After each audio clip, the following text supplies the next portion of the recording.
Halo semua, ketemu lagi dengan Mem Yunike. Kali ini kita akan membahas soal latihan OSN untuk persiapan OSN tahun 2025.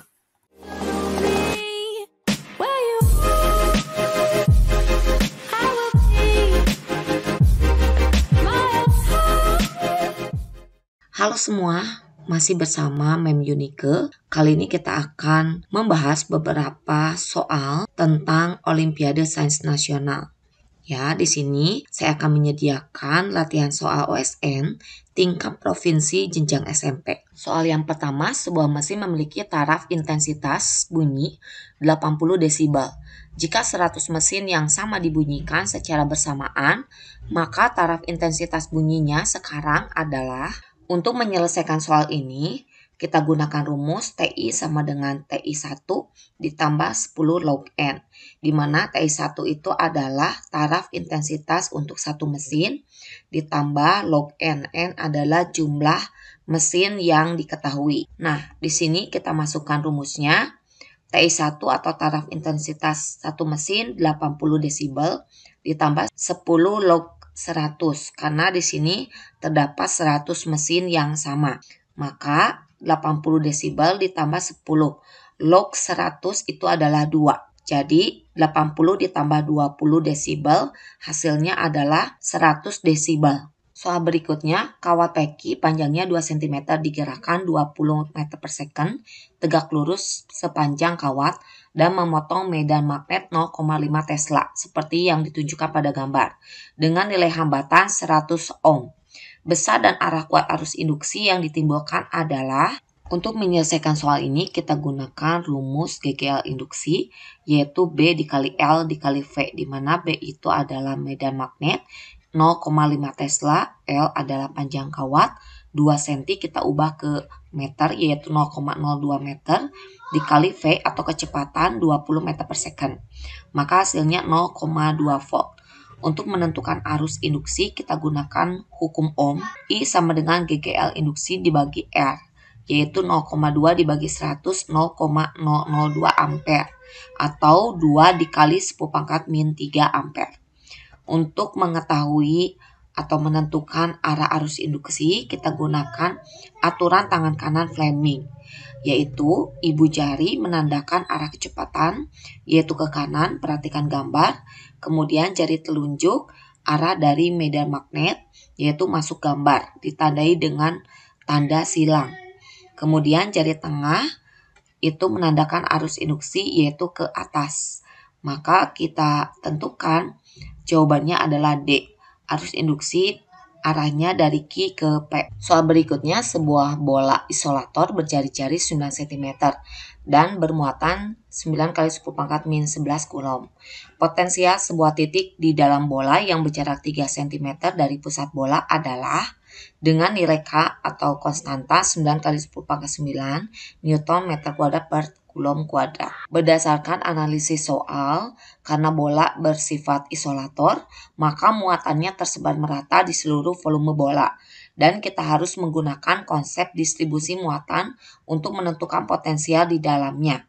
Untuk menyelesaikan soal ini, kita gunakan rumus potensial listrik di dalam bola isolator, yaitu V sama dengan K/Q per R dikalikan 3/2 dikurangi R kuadrat per 2R kuadrat.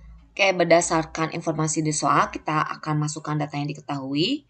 Dengan nilai K 9 kali 10⁻⁹, Q 9 kali 10⁻⁻11, R besar atau jari-jari bola 9 kali 10⁻⁻2, kita ubah ke dalam meter.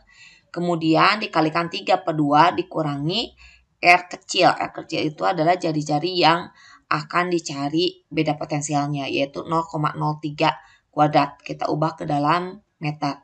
Dibagi 2R kuadrat. Nah, hasilnya diperoleh bahwa 9 dikali 1,4 hasilnya 12,6 jika dibulatkan menjadi 13 volt. Nah, berdasarkan pilihan tidak ada jawaban ya, jadi jawabannya di sini 13 volt. Soal nomor 4, berikut ini adalah akibat yang dirasakan dari peristiwa revolusi bumi. Ingat, revolusi bumi adalah pergerakan bumi mengelilingi matahari dalam waktu 1 tahun atau 365 seperempat hari. Akibatnya yaitu yang pertama, terjadinya pergantian musim itu benar.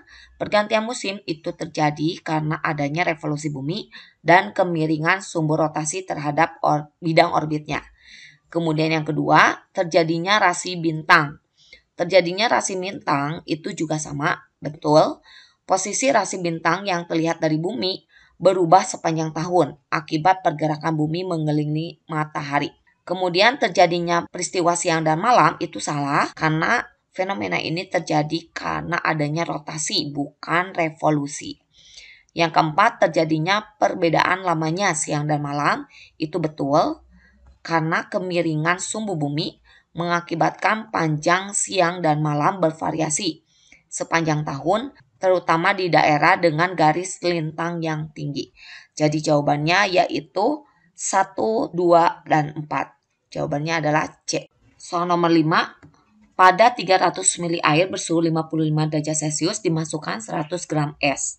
Kalor jenisnya 4,2 kJ per kilogram derajat Celcius. Kalor jenis es 2,1 kJ per kilogram derajat Celcius. Dan kalor lebur es 336 kJ per kilogram. Jika suhu campuran 27 derajat Celcius, suhu awal es adalah. Untuk menyelesaikan soal ini kita gunakan asas Black, yaitu Q lepas sama dengan Q terima. Ingat, Q lepas adalah zat yang memiliki suhu yang lebih tinggi, yaitu air. Sedangkan Q terima adalah zat yang memiliki suhu yang lebih rendah, yaitu es. Maka untuk Q lepas itu berarti air menurunkan suhunya sehingga mencapai suhu campuran.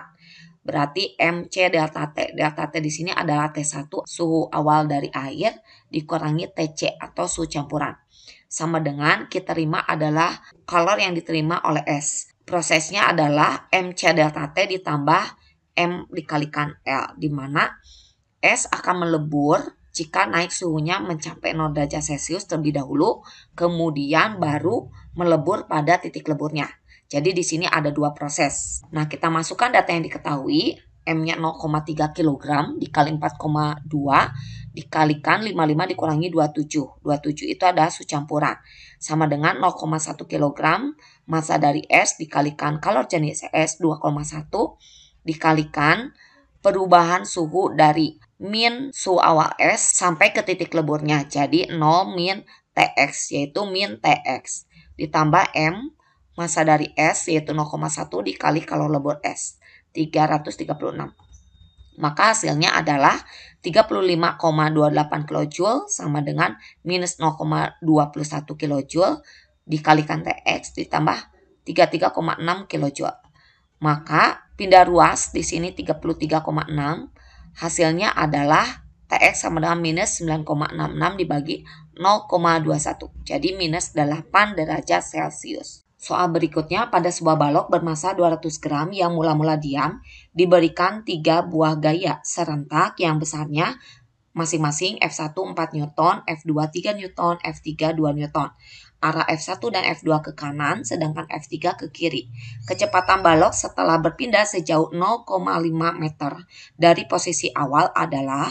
Untuk menyelesaikan soal ini, kita akan cari terlebih dahulu resultan gaya yang bekerja pada benda, yaitu sigma F sama dengan jumlah gaya-gaya yang bekerja ke arah kanan dikurangi ke arah kiri, yaitu 4 tambah 4 dikurangi 2, 5 Newton.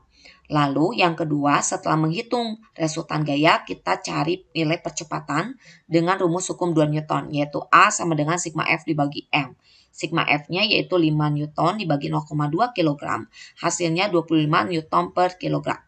Untuk mencari kecepatan balok setelah berpindah sejauh 0,5 meter, maka kita gunakan perumusan GLBB. VT kuadrat sama dengan V0 kuadrat ditambah 2AS, di mana V0-nya itu adalah kecepatan mula-mula dalam keadaan diam yaitu 0 ditambah 2 dikali A itu nilai percepatan yaitu 25 Newton per kilogram atau meter per second kuadrat, dikalikan S yaitu perpindahannya yaitu 0,5 meter. VT kuadrat sama dengan 25. Jadi VT sama dengan akar 25 yaitu 5 meter per second. Oke, kita sudah membahas nomor 1 sampai dengan nomor 6.